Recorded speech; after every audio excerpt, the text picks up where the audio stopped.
నమస్కారం ETV news కు స్వాగతం. ముందుగా ముఖ్యాంశాలు. పంటల బీమా పథకంపై కేంద్రానికి కాగ్ అక్షింతలు. 67% రైతులకు అవగాహనే లేదని ఆక్షేపణ. 2012-16 మధ్య అమల్లో లోపాలపై నివేదిక. గోదావరి యాజమాన్య బోర్డు భేటీలో మరోసారి ఫిర్యాదుల పర్వం. కొత్తగా ఏ ప్రాజెక్టు చేపట్టలేదంటూ తెలుగు రాష్ట్రాల పోటాపోటీ వాదనలు.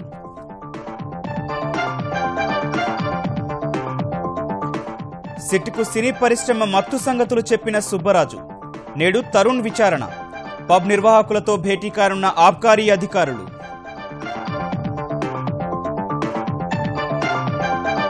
డ్రగ్స్ సరఫరాదారుల అరెస్టుతో రంగంలోకి అంతర్జాతీయ మాఫియా. ముందుకెళ్తే ముప్పు తప్పదంటూ కీలక అధికారికి హెచ్చరికలు. విశాఖ భూ కుంభకోణంలో తెలుగుదేశం ఎమ్మెల్యే పీలా సత్యనారాయణపై కేసు. 95 ఎకరాల ఆక్రమణ, భూ రికార్డులు తారుమారు చేశారని ఆరోపణలు. పాకిస్తాన్కు అమెరికా మరో ఝలక్. $300 మిలియన్ ఆర్థిక సాయం నిలిపివేత. ఉగ్రవాదంపై మెతక వైఖరి అంటూ అసహనం.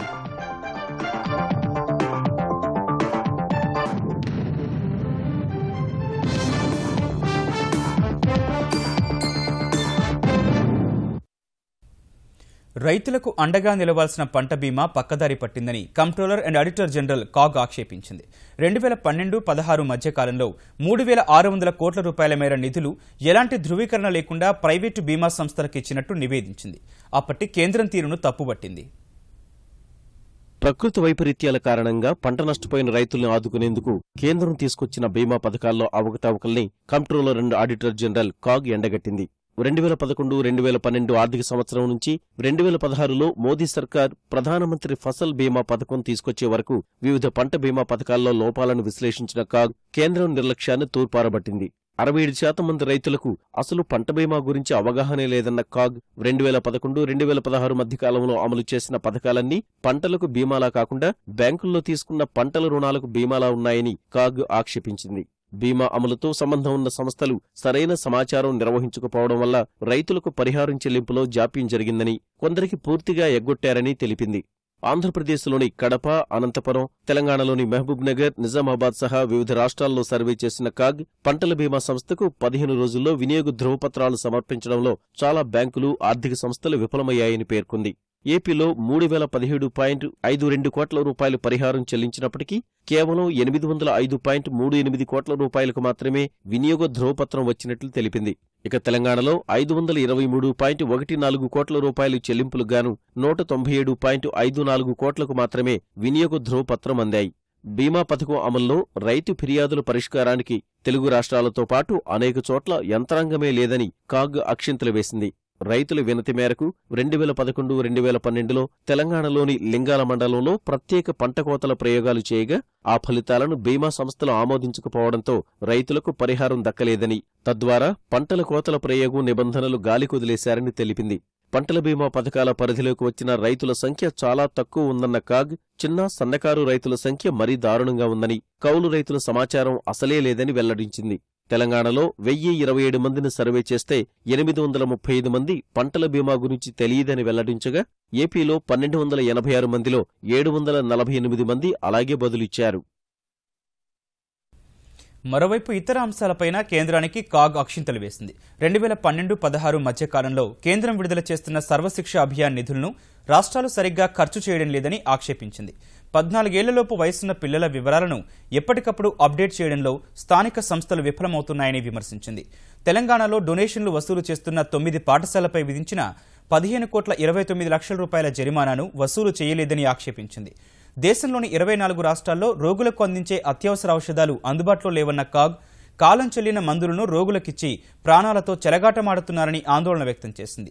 8 రాష్ట్రాల్లో విటమిన్ ఏ, గర్భనిరోధక మాత్రలు, ఓఆర్ఎస్ ప్యాకెట్లు, ప్రసూతి కిట్లు లేవని పేర్కొంది. ఎప్పుడూ అందుబాటులో ఉండాల్సిన ఐరన్, ఫోలిక్ యాసిడ్ మాత్రల కొరత అన్ని రాష్ట్రాల్లో ఉందని కాగ్ పేర్కొంది. ఇక రైల్వేలో క్యాటరింగ్ సర్వీసులపై కాగ్ మండిపడింది. క్యాటరింగ్ ద్వారా అందిస్తోన్న ఆహారం, నీరు అసలు వినియోగానికి పనికిరావని, కలుషిత ఆహార పదార్థాలు వినియోగిస్తున్నారని తెలిపింది. గోదావరి నదిపై కొత్తగా ఏ ప్రాజెక్టు చేపట్టట్లేదని తెలుగు రాష్ట్రాలు మరోసారి వాదించుకున్నాయి. హైదరాబాద్లో జరిగిన గోదావరి యాజమాన్య బోర్డు సమావేశంలో పరస్పర ఆరోపణలు చేసుకున్న ఇరు రాష్ట్రాల అధికారులు తాము ఎలాంటి కొత్తవి చేపట్టలేదని చెప్పుకొచ్చాయి. బోర్డు నిర్వహణపై సమావేశంలో కొన్ని నిర్ణయాలు తీసుకున్నారు. గోదావరి నది యాజమాన్య బోర్డు సమావేశంలో తెలుగు రాష్ట్రాల మధ్య మరోసారి కొత్త ప్రాజెక్టుల దుమారం రేగింది. బోర్డు నిర్వహణ, సిబ్బంది, నిధులు, వర్కింగ్ మాన్యువల్, నదిపై చేపట్టిన ప్రాజెక్టులపై బోర్డు చైర్మన్ సాహు అధ్యక్షతన జరిగిన సమావేశంలో తెలంగాణ నీటిపారుదల శాఖ ప్రత్యేక ప్రధాన కార్యదర్శి ఎస్కే జోషి, ఏపీ జలవనరుల శాఖ కార్యదర్శి శశిభూషణ్ కుమార్, రెండు రాష్ట్రాల ఇంజనీరింగ్ చీఫ్లు మురళీధర్, వెంకటేశ్వరరావు, బోర్డు సభ్య కార్యదర్శి సమీర్ చటర్జీ తదితరులు పాల్గొన్నారు. కాళేశ్వరం, తుమ్మిడిహట్టి, సీతారామ, తుపాకులగూడెం ప్రాజెక్టులు కొత్తవని, ఆంధ్రప్రదేశ్, పట్టిసీమ, పురుషోత్తమపట్నం ఎత్తిపోతల కొత్తగా చేపట్టారని తెలంగాణ అధికారులు పరస్పరం ఆరోపణలు చేసుకున్నారు. గోదావరిపై ఏ ప్రాజెక్టు కొత్తగా చేపట్టలేదన్న తెలంగాణ నీటిపారుదల శాఖ ప్రత్యేక ప్రధాన కార్యదర్శి ఎస్కే జోషి తమకున్న వాటా వినియోగించుకునేందుకు పునరాకృతి మాత్రమే చేశామని స్పష్టం చేశారు.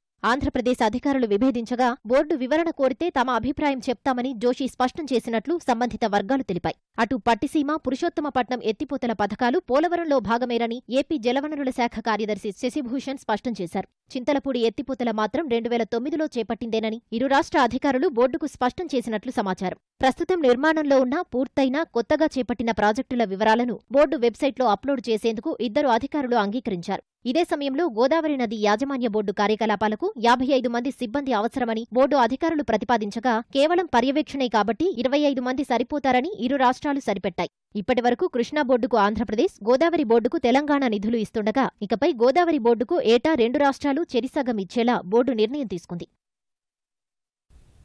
మాదక ద్రవ్యాల కేసు విచారణ పాఠశాలలు, సినీ ప్రముఖుల నుంచి పబ్బులకు మారింది. నేడు హైదరాబాద్లోని పబ్బులు, బార్ల యజమానులతో భేటీ కానున్న ఆబ్కారీ అధికారులు సినీ ప్రముఖుల వంతుల వారీ విచారణలో భాగంగా నటుడు తరుణ్ను ప్రశ్నించనున్నారు. అటు సుదీర్ఘ విచారణలో సుబ్బరాజు రక్త నమూనాలు సేకరించారు. సంచలనం రేపుతున్న మాదక ద్రవ్యాల వ్యవహారంలో సినీ ప్రముఖుల్ని వంతుల వారీగా విచారిస్తున్న తెలంగాణ ఆబ్కారీ శాఖ ప్రత్యేక దర్యాప్తు బృందం సినీ నటుడు సుబ్బరాజును 13 గంటల పాటు ప్రశ్నించింది. మొదట్లో సహకరించిన సుబ్బరాజు అధికారులు అడిగిన ప్రశ్నలకు సమాధానం దాటవేసినట్లు తెలుస్తోంది. మధ్యాహ్నం భోజనం చేసేందుకు నిరాకరించడంతో ఓ దశలో రక్తపోటు పడిపోయింది. సిట్ బృందం పిలుపుతో ఆబ్కారీ కమిషనర్ అకున్ సబర్వాల్ రంగంలోకి దిగిన తర్వాతే సుబ్బరాజు నోరు విప్పినట్లు తెలుస్తోంది. కెల్విన్ ముఠాతో సంబంధాలతో పాటు పూరీ జగన్నాథ్ మాదక ద్రవ్యాలు తీసుకునేటప్పుడు చూసావా, బ్యాంకాకుకు తరచూ ఎందుకు వెళ్లేవారు, అక్కడ ఏ పబ్బుల్లో తిరిగేవారు అని ప్రశ్నించినట్టు తెలుస్తోంది. పరిశ్రమలో డ్రగ్స్ వాడేవాళ్ల పేర్లు చెప్పిన సుబ్బరాజు కెల్విన్తో పాటు మరికొన్ని ముఠాలు డ్రగ్స్ సరఫరా చేస్తున్నాయని వెల్లడించినట్లు సమాచారం. విచారణలో భాగంగా సుబ్బరాజు రక్త నమూనాలు, తల వెంట్రుకలు, గోర్లను ఉస్మానియా వైద్యులు సేకరించారు. రాత్రి 11 గంటల తర్వాత ఆబ్కారీ శాఖ కార్యాలయం నుంచి బయటికి వచ్చిన సుబ్బరాజు సిట్కు ఎప్పుడైనా సహకరిస్తానని తెలిపాడు. అందరికీ కూడా నేను పూర్తిగా 100% సహకరించాను. ఇది యాక్చువల్గా 1 వీక్ అనవసరమైన థింగ్స్ ఎక్కువ మ్యాగ్నిఫై అవుతున్నాయి. బట్ ద రియల్ కేస్ని రూట్ కాజ్ నుంచి తీసేయడానికి state government and SIT are trying very hard and very seriously. అతి త్వరలో నిర్మూలించబడుతుందని నేను ఆశిస్తున్నాను. ఎనీ టైం నన్ను మళ్ళీ సిట్ వాళ్ళు పిలిస్తే నేను. అటు పబ్బులే అడ్డాగా మాదక ద్రవ్యాలు చేతులు మారుతున్నాయనే సమాచారంతో ఇవాళ హైదరాబాద్లోని పబ్బులు, బార్ల యాజమాన్యాలతో ఆబ్కారీ అధికారులు ప్రత్యేక సమావేశం ఏర్పాటు చేశారు. కొంతమంది క్వశ్చనింగ్ లో అదే ప్రకారం కొంతమంది పెడ్లర్స్ క్వశ్చనింగ్ లో కూడా కొన్ని పేరు బయట వచ్చినాయి. డిఫరెంట్ పర్సన్స్ డిఫరెంట్ పేరు చెప్తున్నారు. కానీ ఇప్పటి వరకు మన దగ్గర అంటే ఎక్కడ ఇచ్చారు అలాంటి కొన్ని అబౌట్ 16-17 నేమ్స్ ఉన్నాయి. కానీ వాళ్ళు కాకుండా హైదరాబాద్ లో ఉన్న బార్స్, పబ్స్, హుక్కా జాయింట్స్ వాళ్ళందరు యాజమానుకి లేకపోతే మేనేజర్స్ కి పిలవడం జరిగింది. సినీ ప్రముఖుల విచారణ పర్వంలో భాగంగా 4వ రోజైన ఇవాళ సిట్ బృందం నటుడు తరుణ్ను ప్రశ్నించనుంది. మరోవైపు డ్రగ్స్ ముఠాల ఆట కట్టిస్తోన్న అధికారులకు బెదిరింపులు మొదలయ్యాయి. వాయిస్ ఓవర్ ఇంటర్నెట్ ప్రోటోకాల్ ద్వారా ఓ ఉన్నతాధికారికి బెదిరింపు ఫోన్ కాల్స్ వచ్చాయి. కెల్విన్ సహా కొందరు ఆఫ్రికన్, నైజీరియా నేరగాళ్ల అరెస్టులతో అంతర్జాతీయ మాదక ద్రవ్యాల మాఫియా బెదిరింపులకు పాల్పడుతున్నట్లు అనుమానిస్తోన్న అధికారులు ఆరా తీస్తున్నారు. 3 సార్లు వాయిస్ ఓవర్ ఇంటర్నెట్ ప్రోటోకాల్ ద్వారా ఫోన్ చేసిన వ్యక్తి మీ పిల్లలు ఎక్కడ చదువుతున్నారో తెలుసు, ఇంకా ముందుకెళ్తే కష్టాలు కొని తెచ్చుకున్నట్లేనని ఆఫ్రికా యాసలో హెచ్చరించినట్లు తెలుస్తోంది. దీన్ని తీవ్రంగా పరిగణిస్తోన్న అధికారులు ఫోన్ కాల్ చేసింది ఎవరో కనిపెట్టకుండా భారత్లోని ఏదైనా కంప్యూటర్ను హ్యాక్ చేసి దాని నుంచి బెదిరించారా అనే కోణంలో ఆరా తీస్తున్నారు. ఇంత పగడ్బందీగా చేశారంటే ఖచ్చితంగా వ్యవస్థీకృత ముఠా పనేనని భావిస్తున్నారు. విశాఖలో భూ కుంభకోణంలో రాజకీయ నేతల ప్రమేయం ఉందన్న ఆరోపణల నేపథ్యంలో అధికార తెలుగుదేశం ఎమ్మెల్యేపైనే తొలి కేసు నమోదైంది. 95 ఎకరాలకు పైన ప్రభుత్వ భూమి ఆక్రమించి రికార్డులు తారుమారు చేశారనే అభియోగాలపై అనకాపల్లి ఎమ్మెల్యే పీలా సత్యనారాయణపై కేసు నమోదైంది. 1995-96లో రామవరం ప్రాంతంలో కొన్ని భూములు కొనుగోలు చేసిన పీలా ఆ తర్వాత వాటిని ఆనుకుని ఉన్న భూములు ఆక్రమించి రికార్డులు తారుమారు చేశారని సిట్ గుర్తించింది. పీలా సన్నిహితులు, బంధువుల పేర్లపై పట్టాదారు పాస్ పుస్తకాలు సృష్టించినట్లు తేల్చింది. సిట్ ఆదేశాల మేరకు ఆనందపురం తహసీల్దార్ స్థానిక ఠాణాలో ఫిర్యాదు చేయగా కేసు నమోదు చేశారు. మొత్తం 11 మందిపై భూ ఆక్రమణ కేసు నమోదవగా పీలాను 8వ నిందితుడిగా చేర్చారు. ఎమ్మెల్యే పీలా మాత్రం తాను ఎలాంటి భూ ఆక్రమణలు, రికార్డుల ట్యాంపరింగ్కు పాల్పడలేదని చెప్పుకొచ్చారు.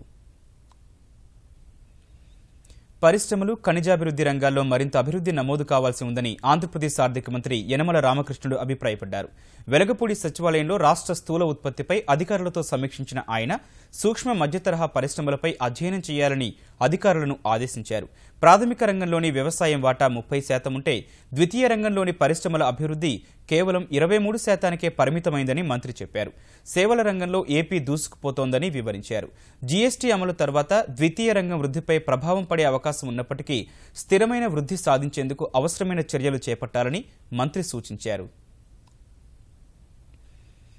ఆంధ్రప్రదేశ్లో కియా కార్ల కంపెనీ ఏర్పాటు దిశగా మరో ముందడుగు పడింది. అనంతపురం జిల్లా పెనుగొండ మండలం ఎర్రమంచి, గుడిపల్లిలో కొరియా కార్ల సంస్థ కియా మోటార్స్కు 587 ఎకరాల భూమిని కేటాయిస్తూ ప్రభుత్వం ఉత్తర్వులు జారీ చేసింది.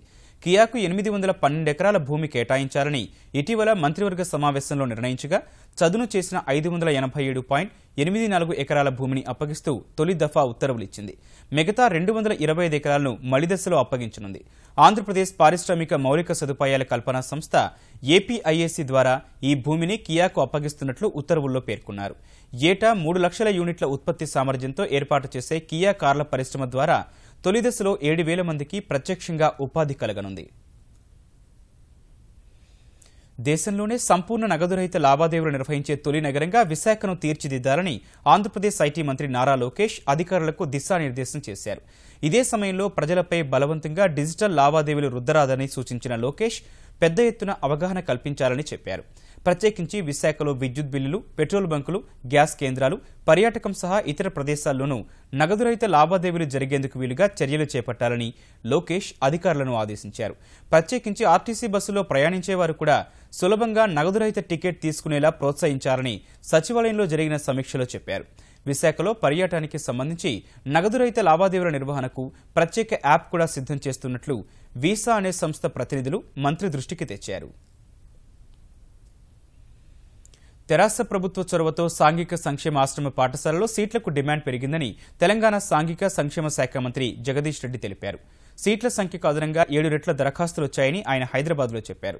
వివిధ పోటీ పరీక్షల్లో సత్తా చాటిన సాంఘిక సంక్షేమ శాఖ హాస్టల్ విద్యార్థులను జగదీష్ రెడ్డి సచివాలయంలో అభినందించారు.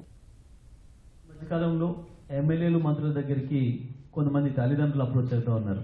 సోషల్ వెల్ఫేర్ రెసిడెన్షియల్ స్కూల్లో మాకు ఒక సీట్ ఇప్పించండి అని. గతంలో చాలా సీట్లు ఖాళీగా ఉండేది. తల్లిదండ్రులు వాళ్ళ పిల్లల్ని హాస్టళ్లలో వేసి రావాలంటే దూరంగా భయపడేది. కానీ ఇవాళ ఉన్న సీట్లు 30,000 అయితే వచ్చిన అప్లికేషన్లు 2,10,000. కుల వృత్తుల ప్రోత్సాహంలో భాగంగా గొల్ల కురుమలకు పంపిణీ చేసిన గొర్రెల బాగోగుల కోసం త్వరలో సంచార పశు వైద్య సేవలు అందుబాటులోకి తెస్తామని తెలంగాణ పశుసంవర్ధక శాఖ మంత్రి తలసాని శ్రీనివాస్ యాదవ్ తెలిపారు. ఇప్పటికే వాహనాలు సిద్ధంగా ఉన్నాయన్న ఆయన ముఖ్యమంత్రి చేతుల మీదుగా ప్రారంభిస్తామని వెల్లడించారు. వారం రోజులుగా గొర్రెల పంపిణీ కార్యక్రమం ఊపందుకుందన్న తలసాని ఇప్పటి వరకు 20,000 మంది లబ్ధిదారులకు 4,20,000 గొర్రెలు పంపిణీ చేశామని చెప్పారు. గతంలో 12 నుంచి 18 నెలల వయసున్న గొర్రెలు కొనుగోలు చేస్తుండగా లబ్ధిదారుల నుంచి వచ్చిన విజ్ఞప్తుల మేరకు 9 నుంచి 24 నెలల వయసున్న జీవాలు కొనుగోలు చేసేలా నిబంధనలు సడలించినట్లు తెలిపారు. ఇసుక లారీల అరాచకాలను అడ్డుకున్నారనే నెపంతో సిరిసిల్ల జిల్లా నేరెళ్లలో దళితులపై పోలీసులు కక్ష సాధింపులను కేంద్ర హోంమంత్రి దృష్టికి తీసుకెళ్తామని భాజపా తెలంగాణ అధ్యక్షుడు లక్ష్మణ్ చెప్పారు. పోలీస్ యంత్రాంగం ఎవరి మెప్పు కోసం అమాయకులపై దౌర్జన్యం ప్రదర్శించిందో చెప్పాలని ఆయన డిమాండ్ చేశారు. తమ వారిని విడిచిపెట్టేలా చర్యలు తీసుకోవాలని నేరెళ్లకు చెందిన బాధిత కుటుంబాలు కోరగా ఈ విషయంలో న్యాయపరంగానూ పోరాడతామని లక్ష్మణ్ వారికి హామీ ఇచ్చారు.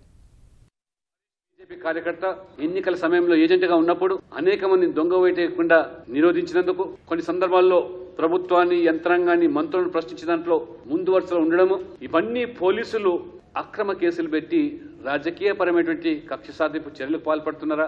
అక్రమంగా బందీలు చేసి థర్డ్ డిగ్రీ మెథడ్స్ వాడడం అంటే పోలీసు రాజ్యంలో ఉన్నామా? మంగళవారం రోజు రాత్రి 11:30-12 లోపు తెల్లబట్టలు వేసుకుని వచ్చి మా చుట్టాల పేరు చెప్పుకుని వచ్చి దర్వాజా కొడితే దర్వాజా తీసేసినాం. తీయగానే దొంగలు ఉరికొచ్చినట్టు ఉరికిచ్చి మమ్మల్ని అందరూ నూకేసుకుంటా లోపల వన్నీ మంచం ఇంకా ఎత్తుకుని పోయారు. ఏ సార్ మరి ఏంది మరి మావాడు చేసిన దారుణమే సార్ అంటే మిమ్మల్ని పిట్టలు కాల్చినట్టు కాల్చి పారత బిడ్డ అన్నాడు. ఎక్కడ ఫిర్యాదు చేసుకుంటారో చేసుకోపోరని మా ఊరు కానిస్టేబుల్ ఇట్లా అందరూ మాట్లాడారు సార్. మా పిల్లలు ఏం తప్పు చేసారో దాన్ని నిరూపించండి, దానికి నేను ఒప్పుకుంటాము. దయచేసి మా పిల్లలు మాకు మంచిగా అప్పచెప్పండి సార్. ప్రముఖ కంపెనీల పేరుతో వంట నూనెలు తయారు చేస్తున్న వ్యవహారాన్ని వరంగల్ పోలీసులు బట్టబయలు చేశారు. పక్కా సమాచారంతో రాంపూర్ వద్దనున్న మమతా ఆయిల్ కంపెనీపై దాడులు నిర్వహించిన పోలీసులు నిబంధనలకు విరుద్ధంగా కార్యకలాపాలు జరుగుతున్నట్లు గుర్తించారు. నూనె ప్యాకెట్ల నమూనాలను పరీక్షల కోసం పంపామన్న వరంగల్ పోలీస్ కమిషనర్ సుధీర్ బాబు కల్తీ ఉన్నట్లు అయితే కఠిన చర్యలు తీసుకుంటామని స్పష్టం చేశారు. అనే పేరుతో ఆ బ్రాండ్తో రీఫిల్ చేయడానికి ఉంది. ఈ రీఫిల్ డిఫరెంట్ ప్లేసెస్లో ఆయిల్ తీసుకొచ్చుకొని మోస్ట్ పాపులర్ రెప్యూటెడ్ బ్రాండ్స్ కూడా ఆయన ఫీల్ చేస్తున్నాడు. మీరు చూసాడు విజయ బ్రాండ్ అని చెప్పేసి, ఫ్రీడమ్ బ్రాండ్ అని చెప్పేసి, గోల్డ్ డ్రాప్ అని ఇలా చేస్తూ ఇటువంటి చాలా ఇంకా ఆయన శాస్ట్రేట్స్ ఉన్నాయి. ఏ బ్రాండ్ అయినా చేసి ఆయన ప్రజలకు అందుబాటులో తీసుకొచ్చే విధంగా ప్రణాళిక రూపొందించుకున్నారు. అంతేకాకుండా అతను చాలా మటుకు ఆయన రికార్డ్స్ కూడా అప్డేట్ లేవు. ఇటీవలే ఉగ్రవాద సంస్థలకు పాకిస్తాన్ను స్వర్గధామంగా పేర్కొన్న అమెరికా మరో షాక్ ఇచ్చింది. ఉగ్రవాద నియంత్రణ కార్యకలాపాల కోసం పాకిస్తాన్కిచ్చే ఆర్థిక సాయం ఆపేసింది. 2016 ఆర్థిక ఏడాదికి సంబంధించి ఒక్క పైసా కూడా రియంబర్స్మెంట్ కింద ఇచ్చేది లేదని తేల్చి చెప్పింది. హక్కానీ నెట్వర్క్ను ఏరిపారేయడంలో పాక్ విఫలమైనందున ఒక్క పైసా కూడా ఇవ్వలేమని అమెరికా రక్షణ శాఖ కార్యదర్శి జేమ్స్ మాటిస్ వెల్లడించారు. ఇస్లామిక్ ముఠాలను ప్రోత్సహించడంపై పాకిస్తాన్ పట్ల అమెరికా అధికారుల్లో తీవ్ర ఆగ్రహం ఉందని తెలిపారు. గతేడాది కూడా పాకిస్తాన్కు అమెరికా $300 మిలియన్ సాయాన్ని నిలిపివేసింది. గంటకు 600 కిలోమీటర్ల వేగంతో దూసుకెళ్లే రైళ్లను అందుబాటులోకి తీసుకురావడంపై యాపిల్ వంటి దిగ్గజ సంస్థలతో కలిసి భారతీయ రైల్వే కసరత్తు చేస్తోంది.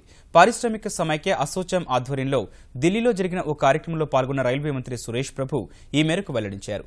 రైళ్ల వేగం పెంపునకు అవసరమైన సాంకేతికతను యాపిల్ వంటి సంస్థల సహకారంతో భారత్లోనే అభివృద్ధి చేయనున్నట్లు వివరించారు.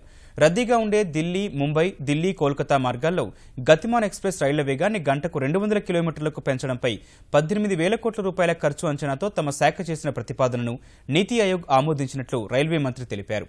ప్రయాణికుల భద్రతపై రైల్వే శాఖ ప్రత్యేక దృష్టి పెట్టిందన్న సురేష్ ప్రభు ఈ దిశలో అల్ట్రాసోనిక్ సాంకేతికత ద్వారా పట్టాల్లోని లోపాలను గుర్తించే బోగీల వాడకంపై కసరత్తు చేస్తున్నట్లు వెల్లడించారు.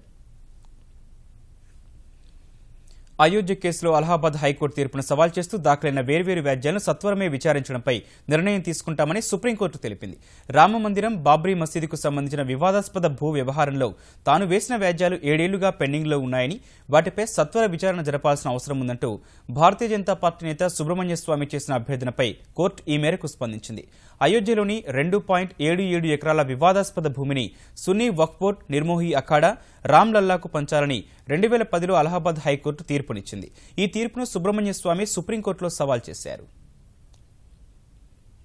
పెద్ద నోట్ల రద్దు నేపథ్యంలో ఈ ఏడాది బినామీల భరతం పట్టేందుకు ఆదాయ పన్ను శాఖ వ్యూహం సిద్ధం చేసింది. పెద్ద మొత్తంలో నగదు జమైన బ్యాంకు ఖాతాలను మరింత లోతుగా విశ్లేషించనుంది. ప్రాధాన్య క్రమంలో 3 భాగాలుగా చేసి పరిశీలించనుంది. 2 తెలుగు రాష్ట్రాలకు సంబంధించి దాదాపు 7,000 ఖాతాలుండొచ్చని అంచనా వేస్తున్నారు. మొదటి ప్రాధాన్యత కింద గుర్తించిన ఖాతాల్లో నగదు ఎప్పుడెప్పుడు జమ చేశారు, ఆ ఖాతాదారుడు గతంలో నిర్వహించిన లావాదేవీలు ఎలా ఉన్నాయి అనే వివరాలు పరిశీలించనున్నారు. ఒకవేళ బినామీ ఖాతాగా నిర్ధారించుకుంటే సోదాలు చేస్తామని ఆదాయ పన్ను శాఖ ప్రధాన ముఖ్య కమిషనర్ శ్యామ్ ప్రసాద్ చౌదరి చెప్పారు. There is a 40% growth in the payment of advance tax. They would have put it in the bank. Now all these deposits have been categorized into various priorities so as to verify. We have done one round of it, the P1 category, but this year the target is we will verify each one of them above a particular limit. ముఖ్యాంశాలు మరోసారి. పంటల బీమా పథకంపై కేంద్రానికి CAG అక్షింతలు. 67% రైతులకు అవగాహనే లేదని ఆక్షేపణ. 2012-16 మధ్య అమల్లో లోపాలపై నివేదిక. గోదావరి యాజమాన్య బోర్డు భేటీలో మరోసారి ఫిర్యాదుల పర్వం. కొత్తగా ఏ ప్రాజెక్టు చేపట్టలేదంటూ తెలుగు రాష్ట్రాల పోటాపోటీ వాదనలు. సిట్కు సినీ పరిశ్రమ మత్తు సంగతులు చెప్పిన సుబ్బరాజు. నేడు తరుణ్ విచారణ. పబ్ నిర్వాహకులతో భేటీ కానున్న ఆబ్కారీ అధికారులు.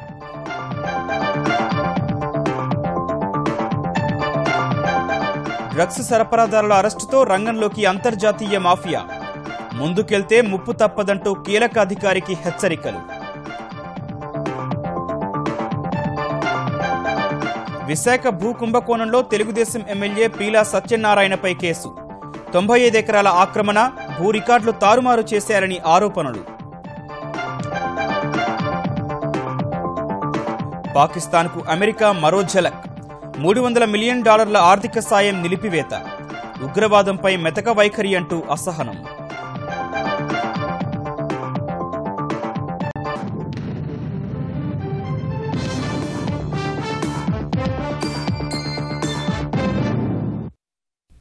ఈటీవీ న్యూస్ సమాప్తం. నమస్కారం.